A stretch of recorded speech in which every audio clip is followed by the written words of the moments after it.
Welcome to the channel, guys. As you can see, we are two today recording videos. So officially meet my husband. Introduce yourself. Hello guys, welcome back to my channel. I used to be a regular face on this channel back in the days. She has used me and dumped me. When she blew up, she forgot about me. They've remembered me today, so here we are. So I brought him on this channel because I want to interview him to share his own views about his experience in the UK. And I have a question here that I'm going to ask him, questions that he does not know about. So it's like he's not prepared. So it's just going to be like on the spot.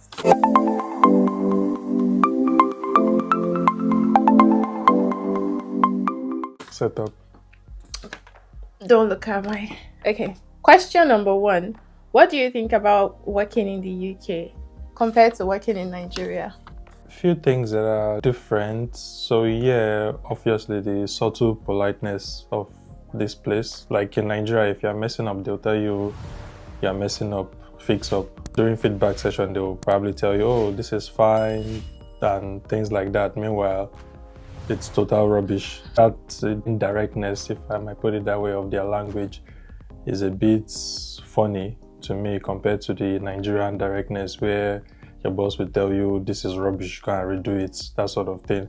I mean, there's like a good and a bad side to it, but coming from that culture where things are like more direct to here where they try to sugarcoat things and tell you in a very polite way. If there's some language they would use that you think, oh, this is perfect, meanwhile it means something else.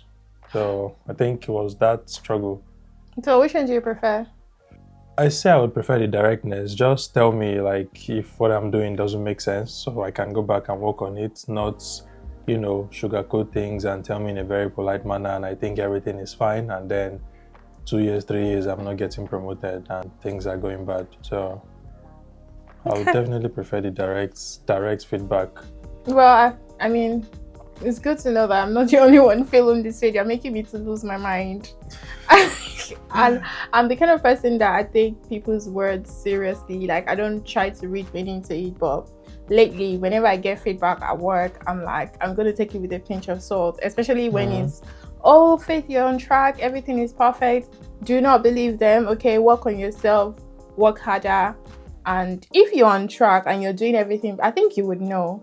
Personally, yeah, exactly, you would know when you are really doing well, and you would know when they are actually trying to just be polite. Yeah, you can, yeah, exactly. It's like you can tell when they are trying to, when you're getting feedback and it's not 100% perfect, like yeah, there will definitely be some sort of language. Yeah, if they say you're on track or oh, you're there, you're on track means you gotta do some work. Okay, you need to work on yourself. But if they say, oh, everything is fine, there's nothing to worry about, then I think that's good.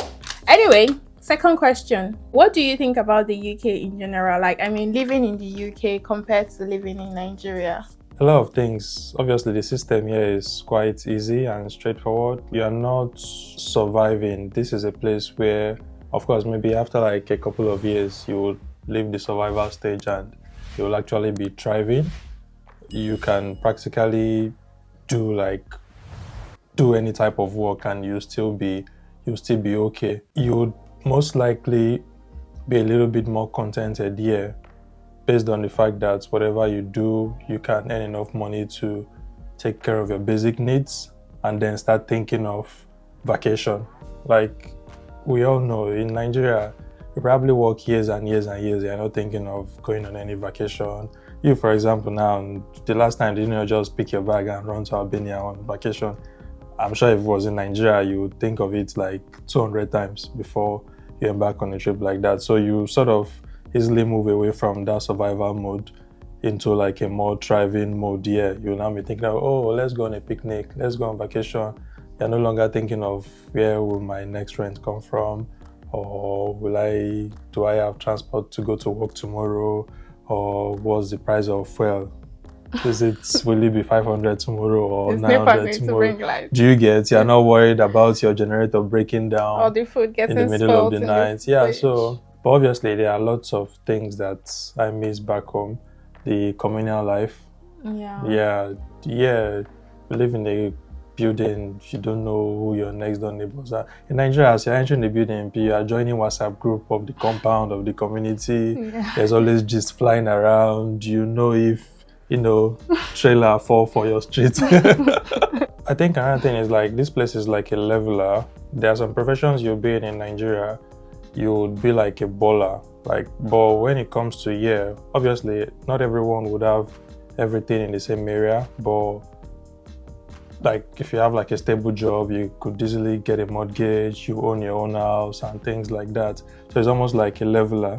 But meanwhile in Nigeria, you have to be like earning some ridiculous amount of money to think of getting mortgage in a very good environment and all of that. So it was almost, which is why I said it's like a leveler. You get away from that, because in a way it's that mindset of, oh, I need a lot to be able to thrive in Nigeria. That's why people Come here and work to yeah, shifts, exactly. People just go all the they way. are still in circle, because even with the old 2 shifts, you're still like, it's not like you're still making that so much significant amount. But I mean, with time, it takes a while for people to now sort of relax and know that nothing is chasing you.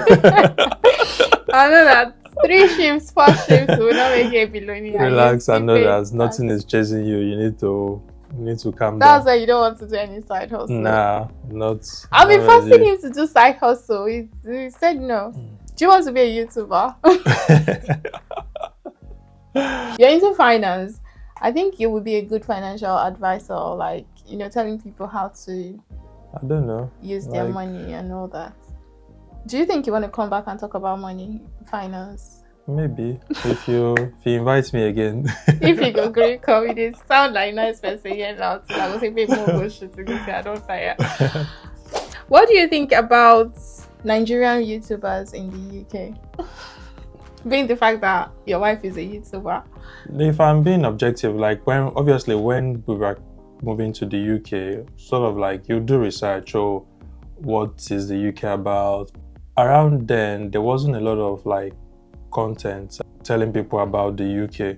So there's like a plus and a minus side. So the plus now is there's like lots of information. So when we were coming, you go online and you search like information about moving to the UK. A lot of the content, if I recall then, that I saw was like mostly a couple on student scholarship and things like that. There wasn't really like a lot on, work visas and all the various means of coming to the UK, and which is quite helpful now because a lot of Nigerians now know like practically most of the visa routes that you can come to the UK with.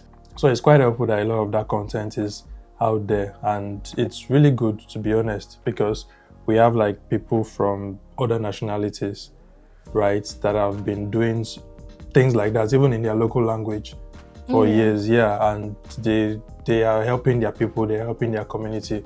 But I don't think we had that a lot, amongst Nigerian YouTubers. But on the flip side, it now felt like, it's sort of saturated. People just come in and the next minute they buy a mic and light.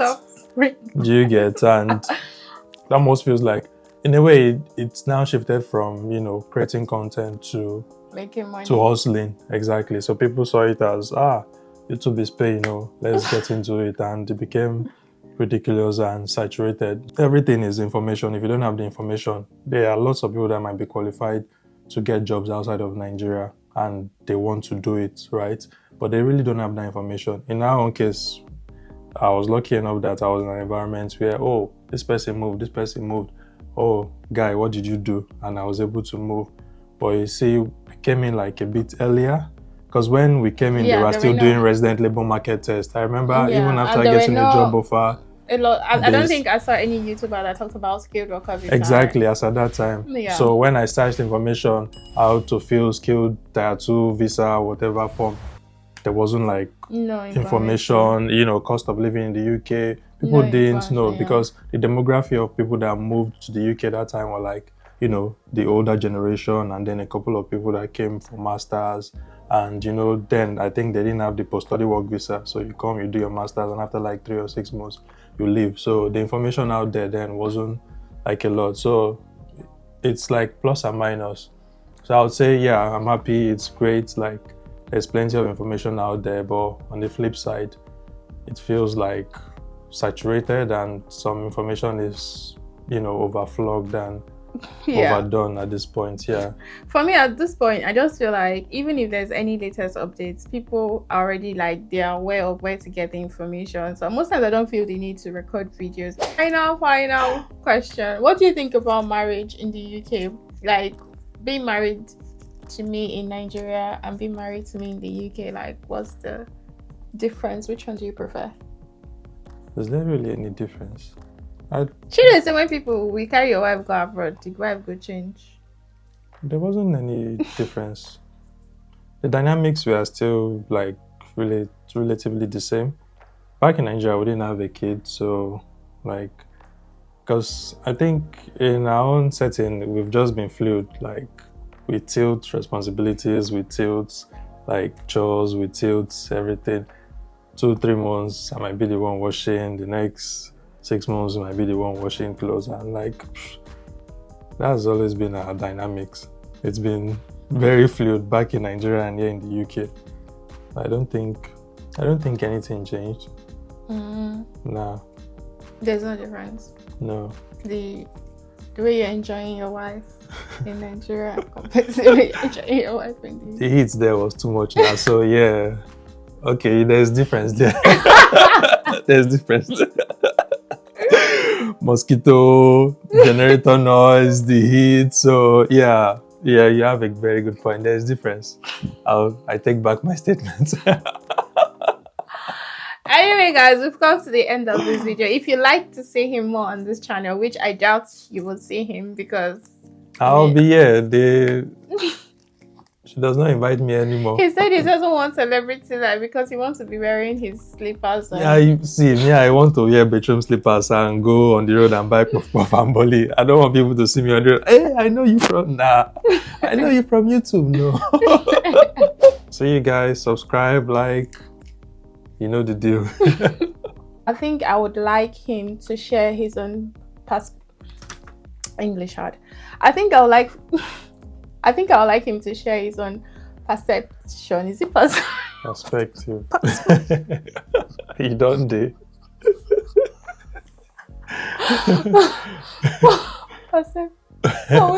Perspective, auntie. Don't be the record video on your own before. Nah, you did. Okay. Perception. Perspective. Okay. I think I'll like him to share his own perspective. Oh God. His own views or his own whatever. Okay.